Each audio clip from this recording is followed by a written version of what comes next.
नमस्कार, मुकाबला में आपका स्वागत है। मैं हूं दिबांग। 26/11 की दहशत को पीछे छोड़ आगे बढ़ गया है देश। आतंक हमारा हौसला नहीं तोड़ पाया।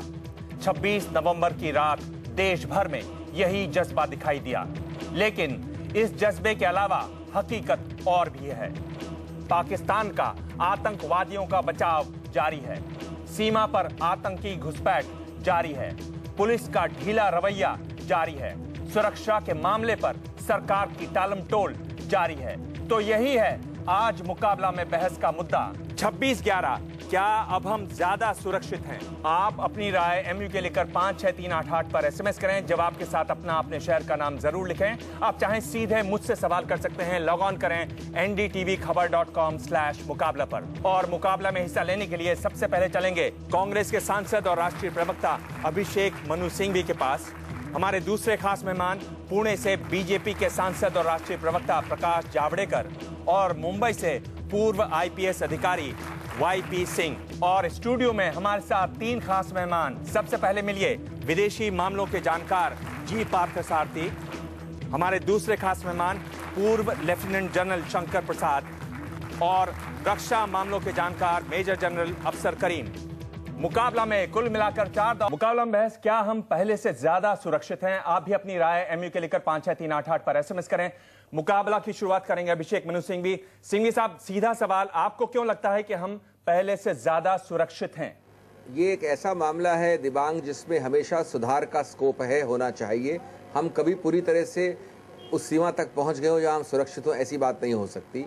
लेकिन मैं समझता हूं कि 26/11 के बाद विशेष रूप से लॉजिस्टिक्स के हिसाब से जो हमने राष्ट्रीय स्तर पे अलग अलग रीजनल प्रादेशिक स्तर पे हब्स बनाए हैं, उसके तौर पे इक्विपमेंट जो आए हैं उसके तौर पे हमारा एक जो दृढ़ निश्चय है उसके आयाम पर हर प्रकार से पहले से हम ज़्यादा तैनात हैं, ज़्यादा चुस्त हैं, ज़्यादा कमिटेड हैं।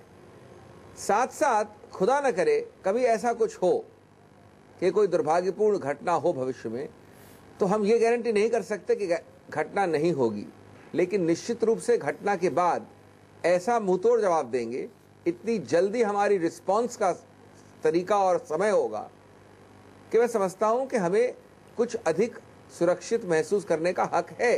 प्रकाश जावड़ेकर, क्या आप सहमत हैं जो कह रहे हैं अभिषेक मनु सिंघवी?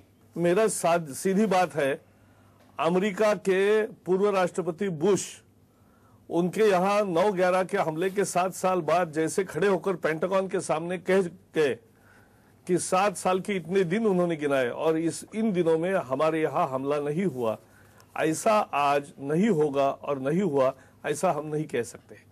तो इसलिए अभी तक हमारी व्यवस्था में कमी है, सुधार की कोशिश होने के बावजूद भी। और उसका मुख्य कारण यह है कि देखो, राजनीतिक दृष्टि से अब टेररिज्म नहीं बर्दाश्त होगा जी। ये जो होना चाहिए ये नहीं हुआ। 3 उदाहरण उसके जी। एक, आपने खुद बयान किया संसद में कि हम बातचीत नहीं करेंगे जब तक कि पाकिस्तान ठोस कृति नहीं करता जी। और शर्म शेख में ऐसा बयान दे दिया कि बलूचिस्तान का भी गले में ले लिया जी। दूसरी बात, दूसरा है कि अपने जो आतंकवाद के खिलाफ जो भी जिसको सुप्रीम कोर्ट ने फांसी की सजा दी उस पर हम अमल भी नहीं कर रहे जी। आपने इक्विपमेंट की बात की, आपने जिस तरह की व्यवस्था की गई उसके बारे में बात की, उससे मैं आगे सवाल पूछूंगा। पर पाकिस्तान की बात करें, हम लगातार उनको डोजिए पर डोजिए भेज रहे हैं, पर वो आपकी बात सुनता नहीं है। जिन लोगों को आपने हटाया था मुंबई हमलों के बाद, उनको अब फिर मंत्री पद मिल गए हैं। ये बार बार उदाहरण दिया जाता है, जिस प्रकार से अमेरिका खड़ा हुआ 9/11 के बाद और कहता है उसके बाद कोई आक्रमण नहीं हुआ, हम क्यों नहीं कह सकते? ये बिल्कुल गलत, एक अप्रोच गलत है। हम ये भूल जाते हैं कि अमेरिका एक ऐसा महाद्वीप है जो अलग है, उसके आसपास कोई आतंकवाद एक्सपोर्ट करने वाला देश नहीं है। Tuba.com